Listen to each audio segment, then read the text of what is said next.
Hello and welcome to another installment of Feeder's Digest. I'm DJ Steve. And I am DJ Boombati. How you doing, Boombati? You alright today? I'm doing quite well today.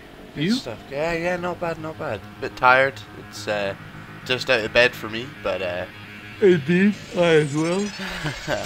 well, today, a little bit away from the norm that we do, we are actually going to play a custom of Starcraft 2. So what we're playing right now is Elemental Tower Defense. Game brought to you by the people at eletd.com. I know we said we'd be strictly lawcasters, but hey, you know, custom games on Starcraft are just such fun. Well, they truly are. Truly are. So we unfortunately had two people leave this match straight away, but such is life. I believe me and Boombati have both started this game on normal. We usually Indeed, I have, sir. We usually start these videos on easy just to make sure we get to the end, but I think it's a nice challenge to do on normal today, so let's give it a try, shall we?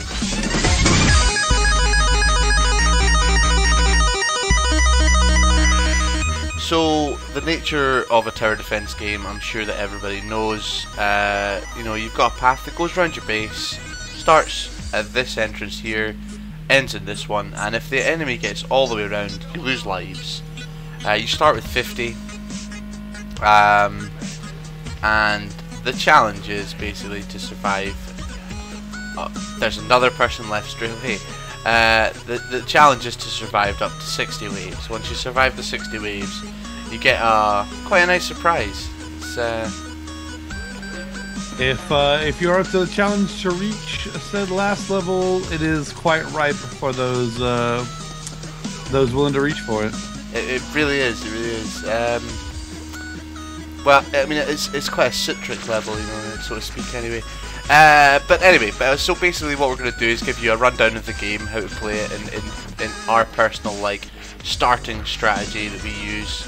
As I say, we are both usually playing this on easy, just to do these videos, but we're going to do it on normal today and see how far we get. If we don't get very far, please don't blame us. Yeah, so it's a normal tower defense game. However, obviously being called Elemental Tower Defense, it's a little bit different from the norm. Every 5 waves, you actually gain the ability to summon a guardian of an element. If you kill the guardian with the Vespene Ghastly awarded on 5th level, you're able to build these towers that composite of the elements, so that the elements are light, darkness, water, fire, nature, and earth. And you know they all have different effects on each other. So for instance, light has 200% damage on darkness. Darkness has the same effect on water, water to fire, fire to earth, earth to nature, nature to light. And then if you go backwards on the scale, they do 50% damage to each other. So light does 50% to earth, earth to nature, nature to fire, fire to water, water to darkness, darkness to light. That makes the game, you know, it makes it quite competitive, because the as you can see, the enemies coming out just now are actually composite. That's the starting level, so that everyone takes 100% damage at the start, so nothing's too hard. The next wave, however, because we've been given a Vespene gas, will actually be one of the waves that will include elements. So this game, it really does depend on what elements you pick, and the toughness depends on how well you use your elements to progress through the levels. Let's have a little look at Boombati just now, starting with a normal opener of pretty much the same as me, but with one extra cannon. How are you finding normal then, Boom? It feels pretty much the same, but it is early game, so not a big surprise there. It is. Gone ahead and got. I have 7 grenade towers now. Because, well, this Light Guardian's getting a lot farther than I'd like him to get. Oh no! Oh, thank goodness. I'm also pulling the Light Guardian out. So as you can see, there's the Light Seeker. He gets pretty wailed on by my first towers, so that's pretty nice. Pretty nice indeed.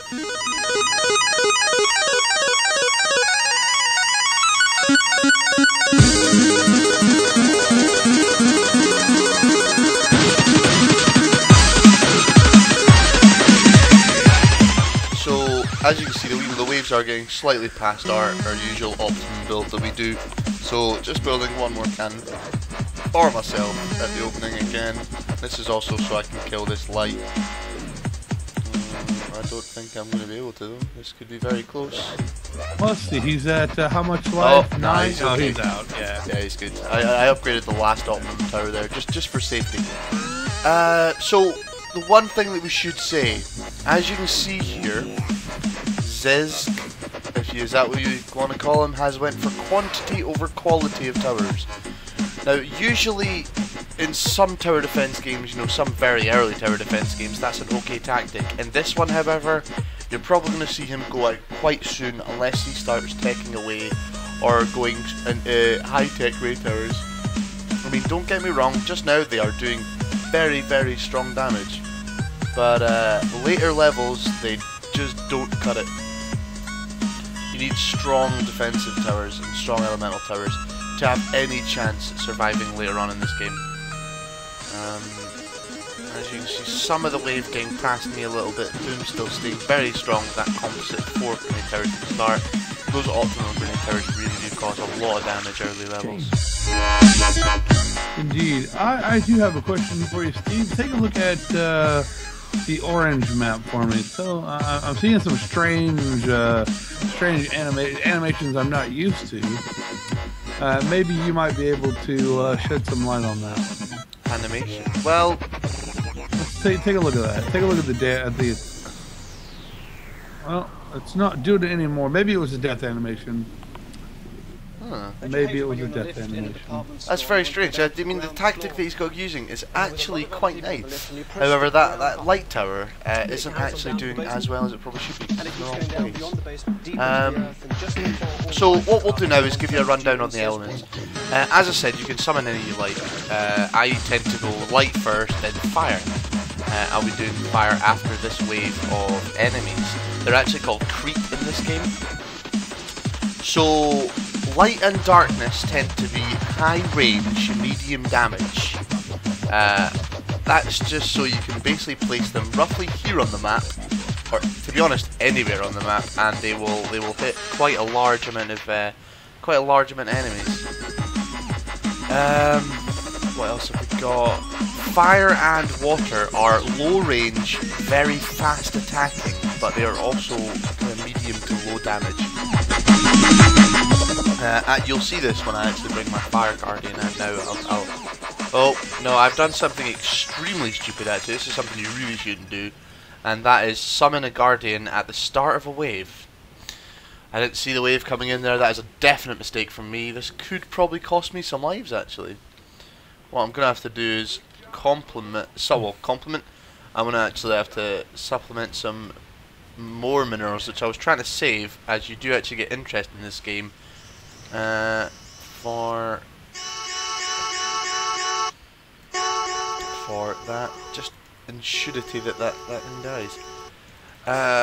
Where was I? Right, yeah, sorry. Fire and water are both low range, quite medium damage, but very fast attacking. Both will actually attack at around, I think it's 3 times a second. Boom, is that right?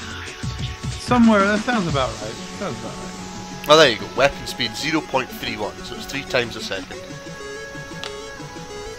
And as you can see, it's really, you know, the fire turrets, the animations are absolutely fantastic. They really do take a little bit of time in designing the game and what to look for.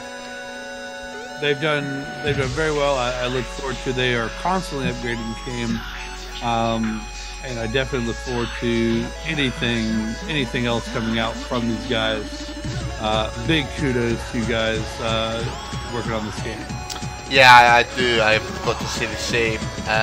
Like the fact that you can actually do things like, for instance, change your builder just now, which I'm going to be doing. Boom's not seen this builder that I'm actually using. You know, it's the leveling system in the game. I don't think you actually get anything for being a baneling except for the fact that you just get to like, constantly roly-poly about the map, which is quite nice. Yeah, unfortunately they don't have that listed. Maybe on the website, or we'll have to check that later. Maybe add some footnotes for the. It seems to be a little bit slower than your last builder, though. It really is. Yeah, the mule is a lot, in my opinion, a lot faster. It just kind of whizzes about building, and maybe it builds darkness towers faster. Who knows? Maybe. Well, I mean, that's me. Got my first 2 fire turrets up. Boom, you've went for your normal strategy of light. What Boom likes to do usually, I hope you're going to do the same today, Boom, is actually spec quite heavily into, you know, the front area of damage, roughly here. So he's got a very nice opener. Like Indeed, opening damage doesn't go very far. Yeah, I do like to keep it open, and I'm gonna go a little bit more of a purist as far as my towers. Not gonna really vary away from. I'm gonna have, of course, the 10 grenade towers by end of game. May put something on my bottom row. I find that there's I always have tons of room on the pretty much the bottom half of the map. Or the bottom third of the map, and on the far right side I have lots of room.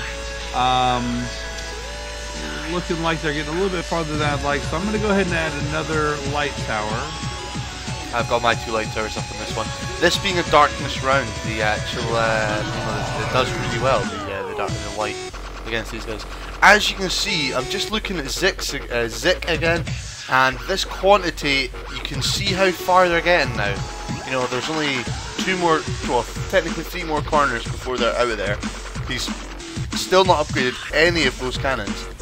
I feel it my duty to actually tell him that he can, but at the same time, the XP bonus you get actually does bring a little bit of competition out. So, you know, you can see the comp set I'm working for. Light and fire right now is making any nature and darkness just nullified on my map. My minerals are slightly peaking. As you can see, Boom has the strict lead right now. He's on 1060. I'm just peaking over 1000 now. He's also winning by 6 on the minerals. Boom, congratulations. I'm very happy with this build today. Looks like, yeah, you're right behind me though. I foresee you leading here before too long. If history repeats itself as it usually does. But I'm pretty, like I said, I played the game earlier. Of course, there's many different ways to play this game. You can actually start it at a later level with a bit of minerals in your pocket. I decided to go ahead and try that out. It worked pretty well for me. So I'm actually going to go ahead and kind of do that build that I was doing earlier, which was, like I said, go very, very, not a lot of variance in the towers. I'm going to go straight to pretty much a high tier light fire darkness tower known as a hail tower.